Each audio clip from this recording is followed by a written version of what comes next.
Let's cover the standard 11v11 soccer positions. In this image, you can see that there's up to 30 potential soccer positions, but it's up to your coach to determine which 11 they want to choose. There are several positions that a coach probably will never use, such as the inside left, inside right, or the false 9. Therefore, in this video, we will be focusing on the traditional 11v11 soccer lineup of the 4-4-2 with references to the 5-4-1 and the 4-3-3. As you can see here, in a traditional 4-4-2, there are 4 defenders, 4 midfielders, and 2 forwards. And yes, any of the formations, including the 4-4-2, only adds up to 10 players because the goalkeeper is implied. Notice in the image that the goalkeeper is represented by the purple circle that says GK. They can use their hands as long as they remain in their penalty area. Next, let's move up to the orange circles that are representative of the defensive players. In the image, you'll know that there's a left back, a left center back, a right center back, and a right back. This lineup is considered a flat back 4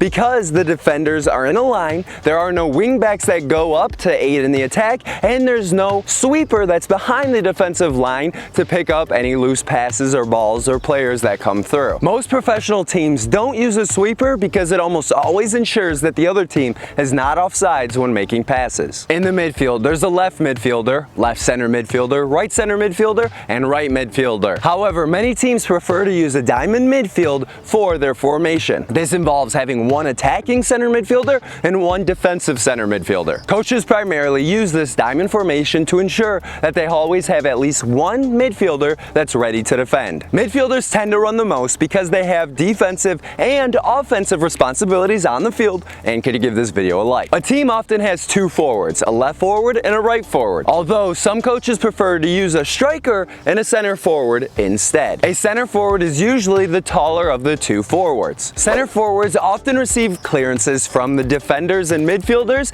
and look to pass the ball off to faster teammates. Strikers are usually the faster of the 2 forwards, and strikers often prefer to run onto passes from players on their team, including the forward and midfielders. They are often usually pretty good with their foot skills too. By the way, I'm Dylan Joseph, trainer and #1 best-selling Amazon author. 2 notable other positions to understand are wingbacks and wingers. Wingers are often used in the 4-3-3 formation, where a team will have either a striker or center forward and wingers out to each side. Wingers act kind of like outside midfielders, but have slightly more offensive responsibilities and aren't expected to track back as much. Wingbacks are often used in a 5-4-1 formation as shown here, where a team has 5 defenders. Wingbacks will dribble the ball up the sidelines, also known as flanks, in order to cross the ball into the penalty area to allow those midfielders and forwards to score goals. However, when one of the wingbacks go up the field in order to help the attack, the other one, the opposite side defender, must make sure to stay back. To learn even more, grab the book I've written, Soccer Positions,